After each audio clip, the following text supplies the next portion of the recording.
I just saw in the theater. Now, this I believe is also streaming right now, and it definitely is coming to Blu-ray from Severin Films, which I hope to get that and do a review of that Blu-ray disc. But for now, if you can see this in the theater, it's still a film that's appearing around the country.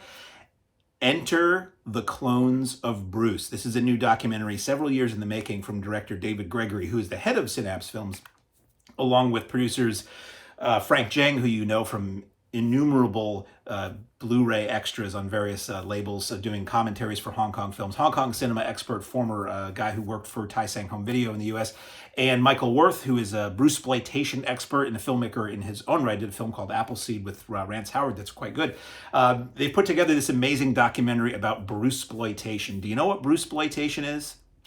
Bruceploitation is this bizarre genre of film that cropped up in the wake of the death of Bruce Lee, where a lot of filmmakers, Asian filmmakers, crafted these films that either faked the audience into thinking this was a new Bruce Lee film, or they were films about Bruce Lee or somebody trying to avenge the death of Bruce Lee. And they often starred people who sort of maybe vaguely looked like Bruce Lee or were made to look like Bruce Lee and had names like Bruce Lee, L-I, or Bruce Lee, L-E, or Dragon Lee, or Conan Lee, or something, Bronson Lee, any combination of the words Bruce and Lee, to try to just cash in on the popularity of Bruce Lee. Because if you may not be aware, Bruce Lee really kind of exploded nationally, internationally, I should say, in America, right as he died. Like he had put out a few films and he was getting popular, and he put out Enter the Dragon, which was his biggest film, and he basically just died. Like it was either right before or right after Enter the Dragon came out. So it was a fascinating documentary. It's a hilarious documentary. It's a very respectful, actually, documentary to not necessarily to the filmmakers that were making these ripoff films, but to the actors themselves. You get to know about the life of these guys who mostly are a footnote in film history for cult movie fans or martial arts fans, are often kind of scoffed at or dismissed as, oh, they were just trying to be Bruce Lee. And it was interesting to hear from Bruce Lee and Bruce Lee, as he is called in France, Bruce Le, about what they were trying to do, how they were trying to respect the memory of Bruce Lee. They were trying to finish the work that he started. They were trying to expose the techniques that he wanted to popularize on film and to the international audience.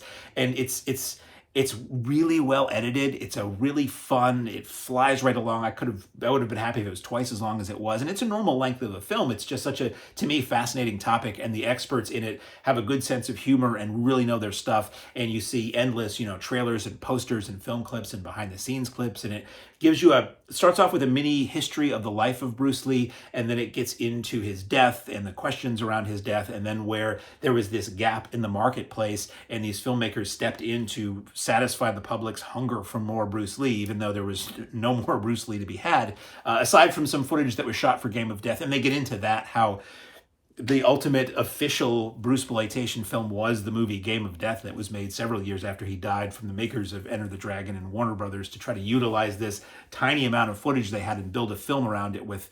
It's really made in quite poor taste, as a lot of them were. So I don't have a lot to say beyond this, but if you're a fan of martial arts movies, if you're a fan of cult movies, if you're a fan of quirky film history, if you're just a fan of cool documentaries that are really fun and teach you about something you had no idea about before, Enter the Clones of Bruce is kind of a must-see. Now, as I said, I saw this at the Alamo Drafthouse in Staten Island, and I was very lucky to be able to see this with the director and the producers, and actual Bruce Lee himself was there. Bruce Lee, who is in many films, including a tiny cameo part in the film Pieces, which the documentary talks about, which is a hilarious moment, totally out of nowhere in the film Pieces.